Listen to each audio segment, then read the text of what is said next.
Bonjour, mesdames et messieurs, good morning. Parce qu'il est bruyant, l'extérieur, approchez-vous. Ne pas avoir peur. Approchez-vous. Venez. Come along, get closer. We can't hear you. Don't be afraid. Okay, don't all rush at once. This morning's panel is what do brands need from you and why? Ce que les marques attendent de vous et pourquoi. So we hope that you're going to enjoy this. I have four very illustrious gentlemen to come and help me with this panel. We've got Panos Loupasis from Wyndham's. And we have Neil George from Starwood. We have Peter Penev from Hyatt and Paul Unser from Marriott. In no particular order. There's no favoritism this morning.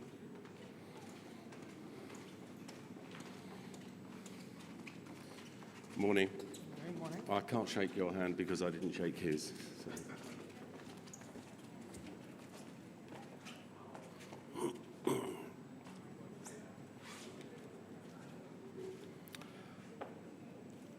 Ladies and gentlemen, we'd like to make this as interesting and interactive as possible this morning. If you have questions, you don't need to wait till the end of the session to ask them. You can just put your hand up or interrupt.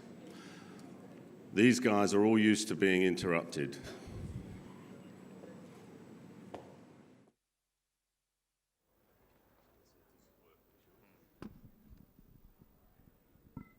Samash?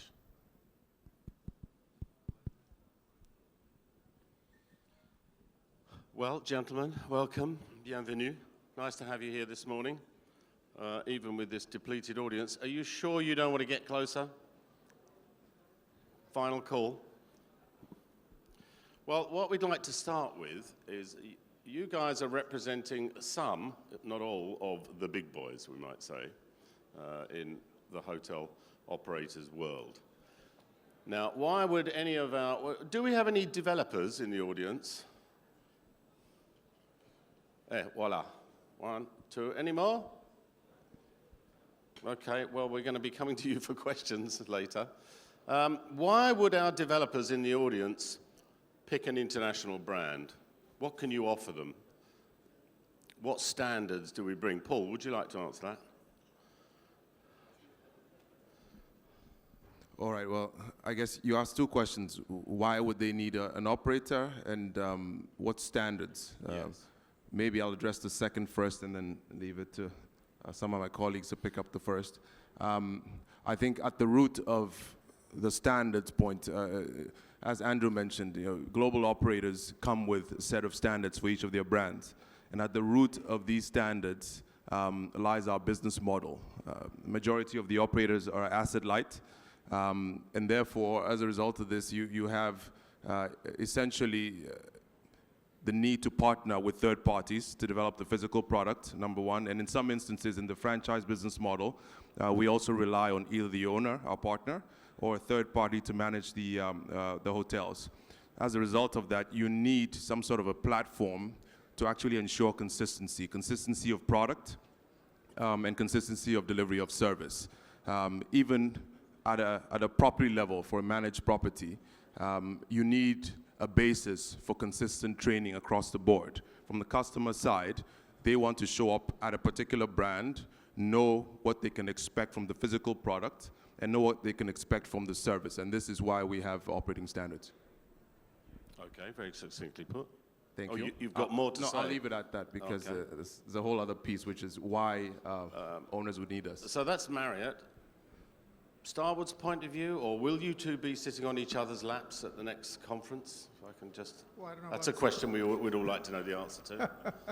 I'm not sure we'd be sitting in each other's laps exactly, but I'll But pick how up do on you the, differ from Marriott?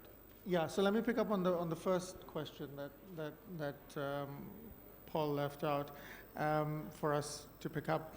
And that is why would any developer in this part of Africa or anywhere else for that matter need an international operator like any one of us, pay exorbitant fees, have to comply with a number of standards, increase the cost of your development, and so on and so forth.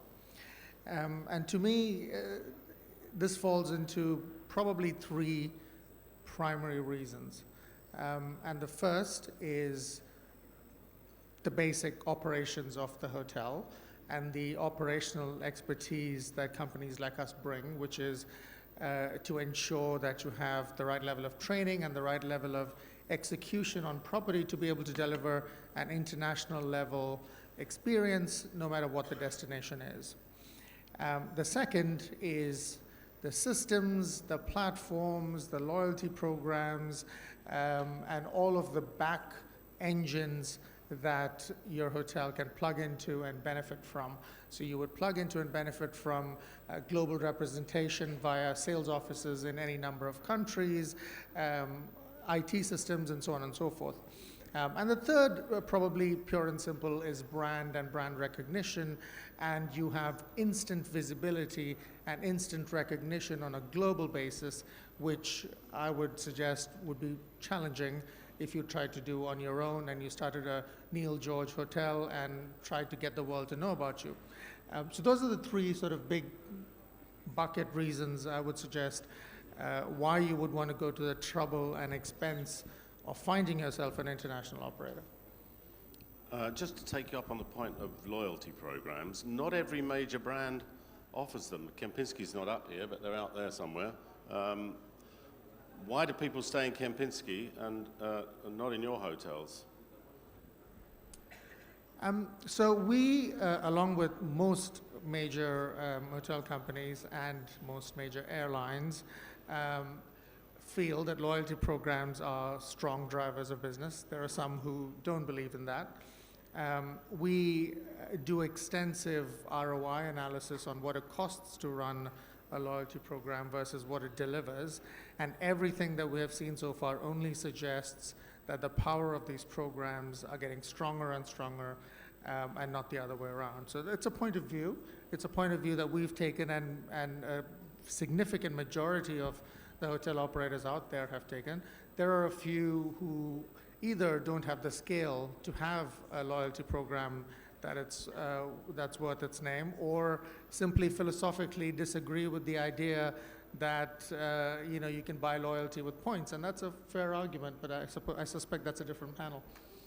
Yeah, and I would just add to that, I concur fully with Neil. I would say, we can only speak for ourselves, and we've seen the proof in the pudding. More than half of our bookings come from our loyalty members, and these are folks that will seek out our hotels, even if it's a little bit out of their way. They pay a premium for their stay in order to earn points, and these are the guys that normally book through the lowest cost channels. So these are the people, as an owner, you want in your hotel, and we've seen these loyalty programs to grow from strength to strength. So we actually see it from a different perspective than others. Okay, Peter? Just one more thing to add. For Hyatt, when it comes to loyalty programs, we also view it as another platform to enhance guest experience and know what our frequent stay guests like and what are their preferences, where they like to stay for business, what they like to do for leisure. And as Paul mentioned, it is one of the most cost-efficient way to drive business to your properties globally. So it is a very important part of our business nowadays. Okay, so just to finish this conversation about what international brands can offer the developers, we've got, I don't know how many brands have we got here, about 40 brands maybe between you guys? Between the two of them, Between at two of least them, 40, yeah. Panos, you've got, you're from the world's biggest hotel company that people outside the industry have not heard of. So you have a whole bunch of brands. So maybe you can sum up why all these brands, this plethora of brands, is good news for the developer, or not.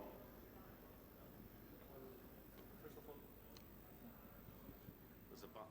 There's a button.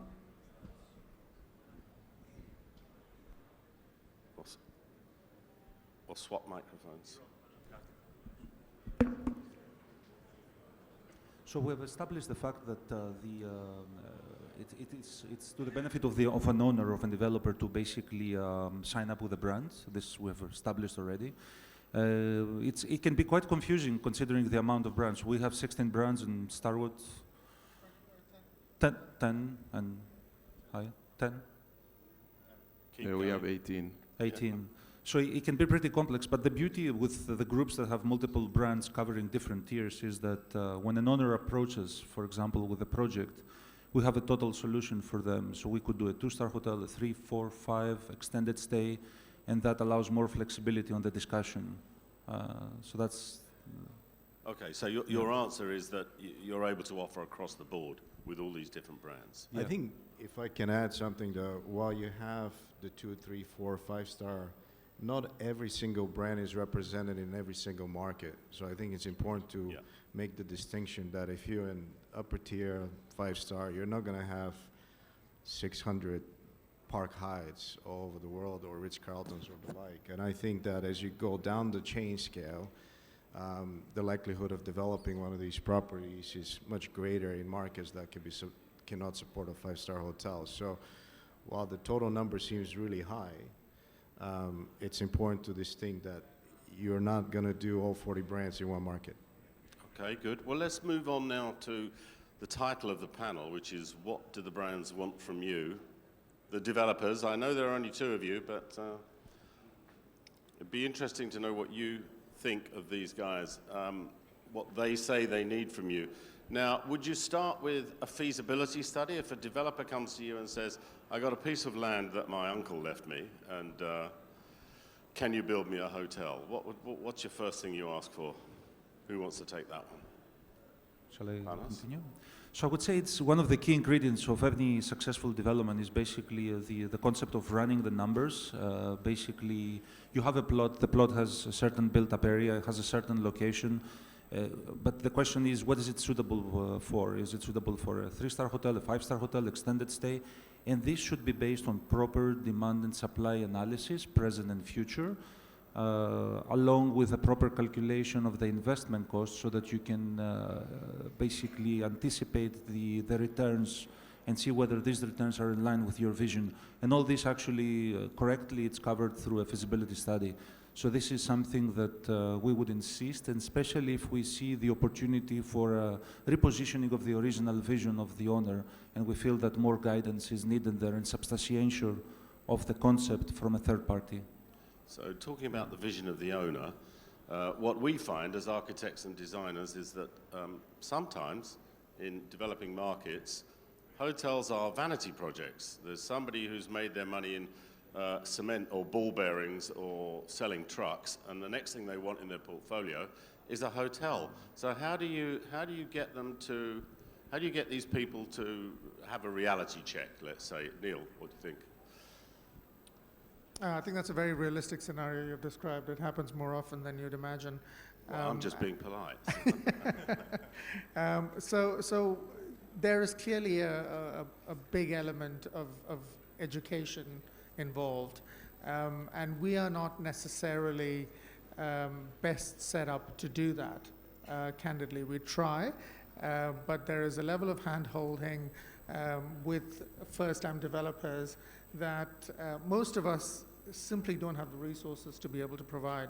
So what we do is suggest very early on that they get themselves a sensible consultant who can advise them on what's needed. Do we have any sensible consultants in the audience?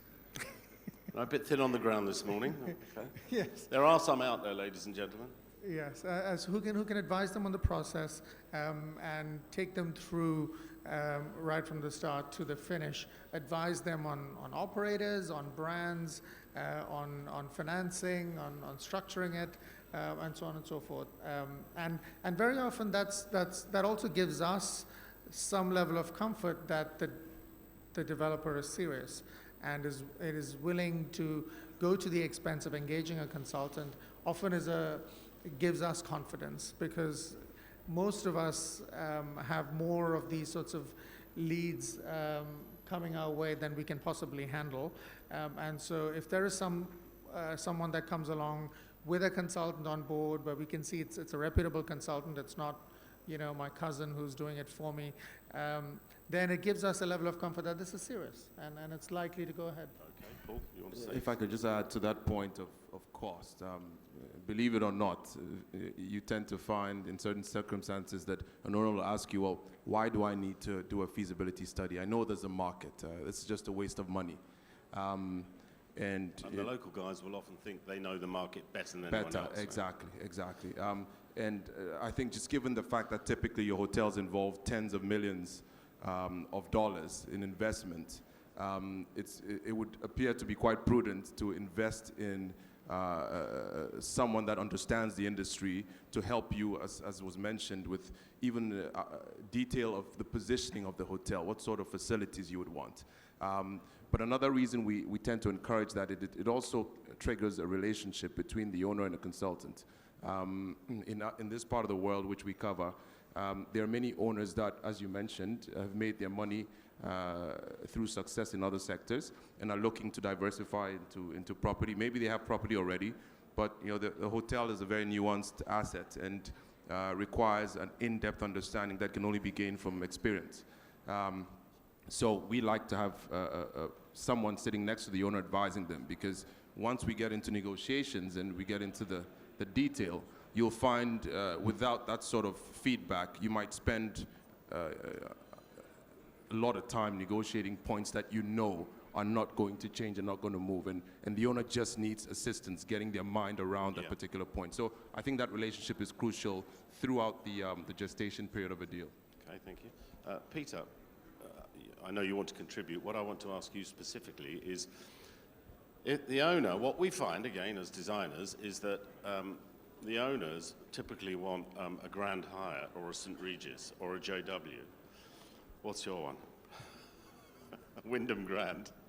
And yet you've sold them a Four Points or a Hyatt Place or a Courtyard, and there's often a disconnect. How do you overcome that, Peter? Well, I think going back to the consultant, I agree with the panelists here that I think money spent on a good, prudent hospitality consultant, that one-time fee will probably save you hundreds of thousands of dollars if they negotiate on your behalf. And it's really good, as Paul said, that you have somebody that is independent and frankly less biased than us, because at the end of the day we are biased. When it comes to branding and what's appropriate brand for the opportunity, it directly links to how the market is performing and what is the return expectation for that asset. At the end of the day, you can build a hotel, you can build a box anywhere, but if you're not going to get the rate, if you're not going to get the return, I highly doubt that there's anybody in this room that want to start a charity on the back of a hotel. So it is closely linked to how the market is performing, what can the market support, and what is the most appropriate brand. And I think that the days of this is my crown jewel of my family business. It's moved on now. I think that we all recommend against it. At least I can tell you from my experience that we cannot really put our name behind a project we don't think it's feasible for the long run. As I said, it's got to be commercially viable project to make it work. Otherwise, there's no point of doing it. Well, so because you might be working for the first 5 years, but then we're going to have to sit around a table and have a very uncomfortable conversation. How do we move forward? And that's not a win-win. Well, that leads me on to the next point, which is finance. Often developers will say, as I mentioned earlier, I have a piece of land, but without 20, 30, 40 million dollars to build on it, it's a problem. So how do you advise these developers to proceed when it comes to their finance plan? So one of the first things, one of the due diligence items that we basically go through at the beginning of the discussion with the owners is understanding of their funding structure. Is it equity? Is it debt? How much are they talking already to banks? Have they secured? Do they have an MOU signed?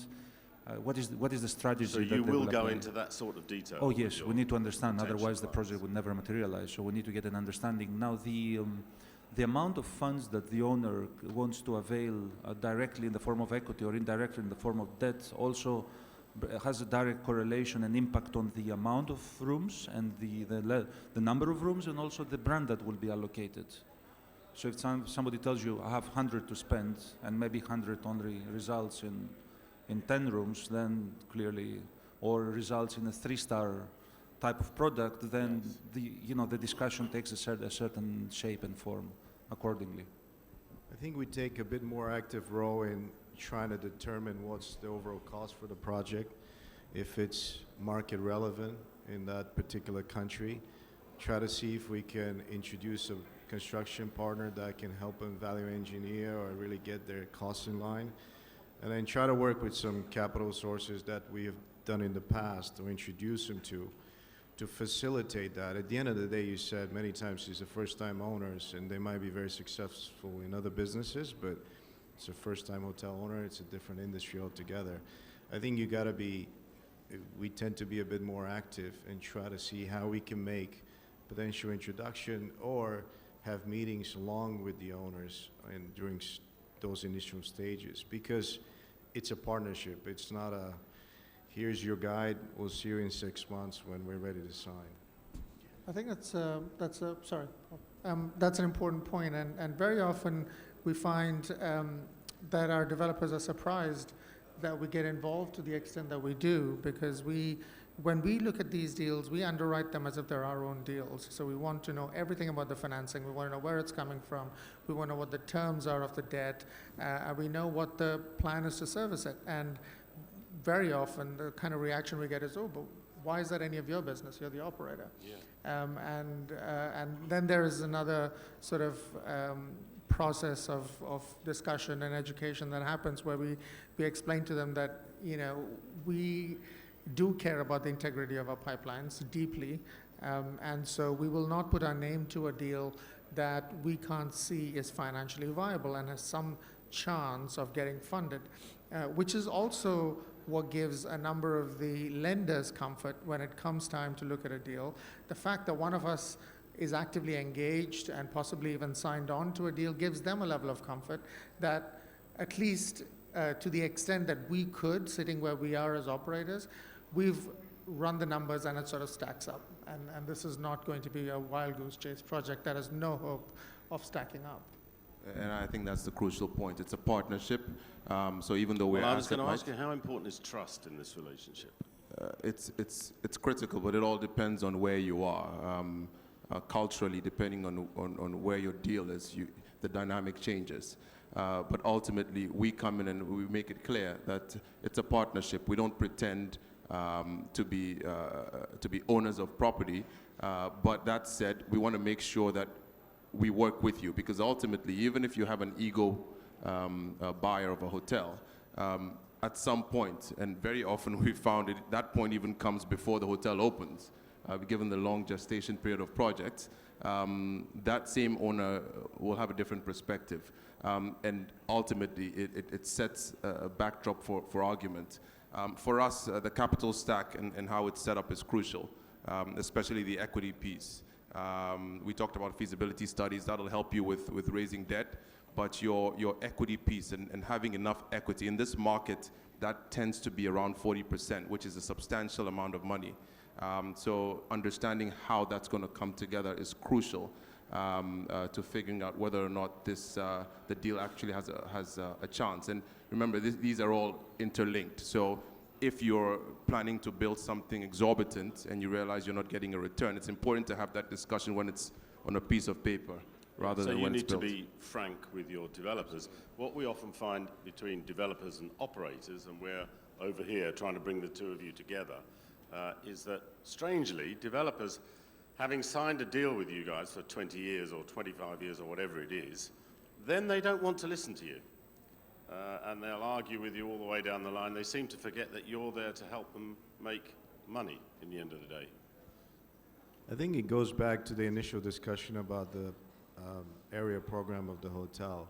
And I think at times we all take a very naive view of a market saying there's nobody there, so let's build a big box, a lot of meeting space, multiple restaurants, because we've seen this in Addis, we've seen it elsewhere, and it works. And I think part of the due diligence is understanding where the market is going, who's going to drive that market, and do you want to turn away some business today but in 15 years to be still sustainable? Or do you want to build just for today and worry about it later? So you got to have some frank discussion initially about what's the vision for the project, where you want to take it, and hopefully that'll generate some goodwill later on when we're trying to finalize the deal. Do any of our developers in the audience have direct experience of what we're talking about, how your discussions or negotiations go with a developer?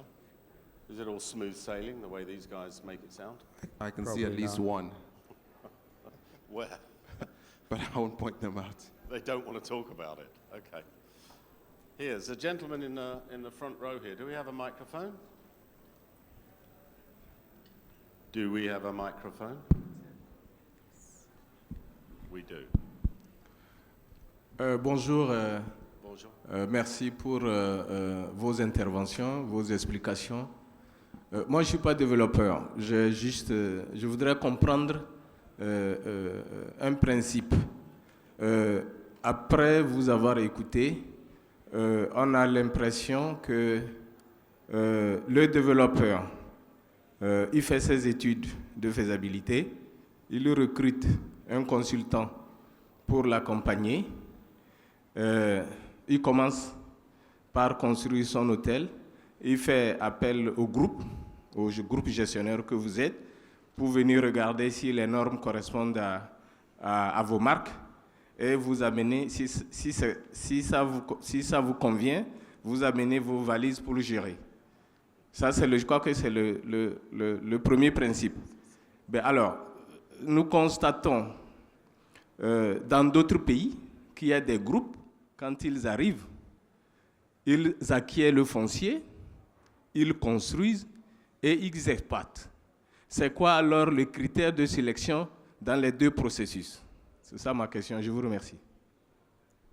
Well, interesting question if I understood it all. Who wants to take that?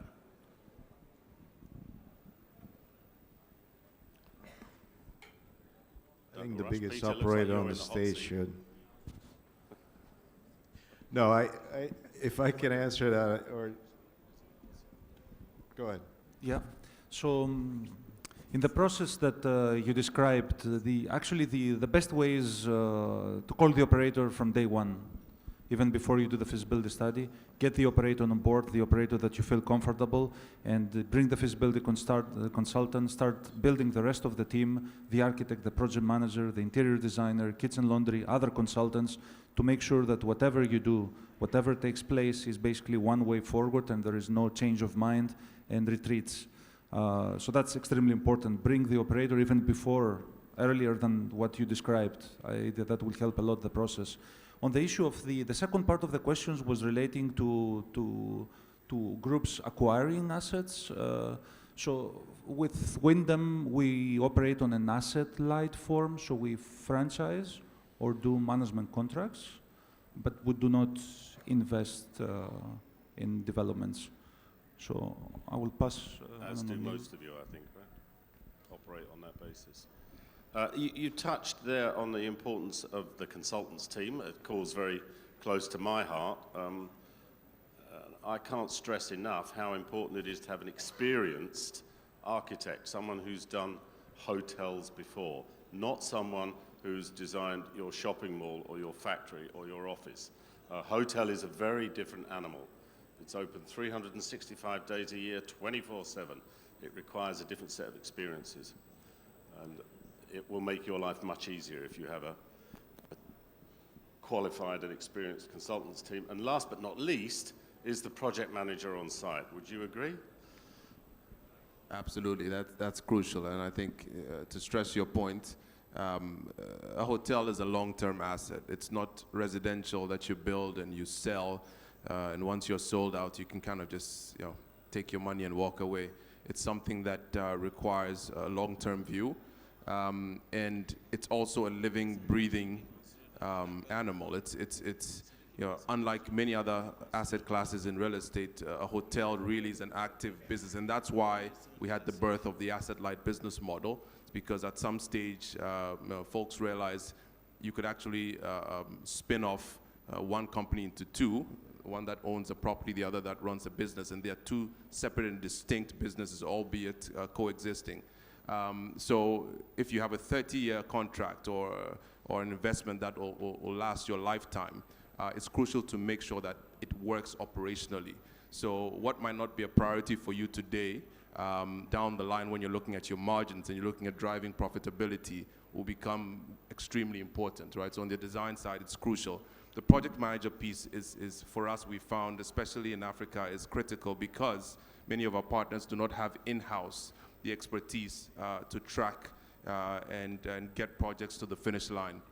So having someone sitting by you, assisting you, just like the feasibility consultant helped during the feasibility study and during negotiations, you have a project manager sitting by you with your architects, with the various members of your consultant team, looking out for your interests.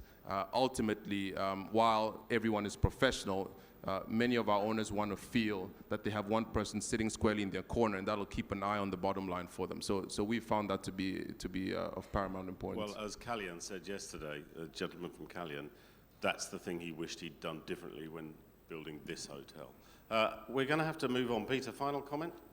I think the final comment, what we've seen, the key to success on the continent is whoever gets to the market first and does it on budget. So any discipline that you engage that has the relevant hospitality experience is a huge plus and will end up saving you time and money. So I can't overemphasize that, whether it's an architect, ID, lawyers, or any other advisors that you engage, it's actually very relevant in this case that you do somebody with experience. Okay, ladies and gentlemen. Oh, the gentleman at the front here. Have we got time for one more question? I think we have. There's a coffee break coming up. Microphone? Oh, you have the mic. Oui, merci beaucoup. J'avais une question qui vient compléter la précédente. Je voulais savoir, est-ce qu'il arrive au gestionnaire que vous êtes, après avoir géré un hôtel, de vouloir le racheter? De vouloir le racheter chez le développeur? La deuxième question, est-ce qu'il vous arrive de vous sentir être pris en otage après avoir négocié un contrat, de vous sentir en otage par rapport au développeur qui vous a concédé la gestion de l'hôtel? Merci. Who's got the microphone?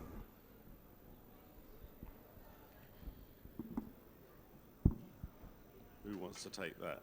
Neil? Let me make sure I understood the question correctly. Was the question, do we find ourselves in a situation where we sign up a hotel, but we would buy it back at some point? I believe so, yes. And if that's the question, then the short answer is no, we don't. Like I think everybody on this panel, we are not active asset owners, and we don't want to be. We are operators, and that's what we do. So while we may get ourselves into situations where we might introduce someone to take a development out on completion, if that's what you meant, then we do that because we have extensive networks with property owners for whom the core business is owning property. So very often we can introduce someone into the process, but we would very rarely take it upon ourselves on our balance sheet because that's just not our business model. Well, and just to finish off, sir, in the interest of neutrality, other operators are available. You just need to look in the marketplace. Well, I'd like you to say thank you to my panelists, Paul, Peter, Neil, and Panos.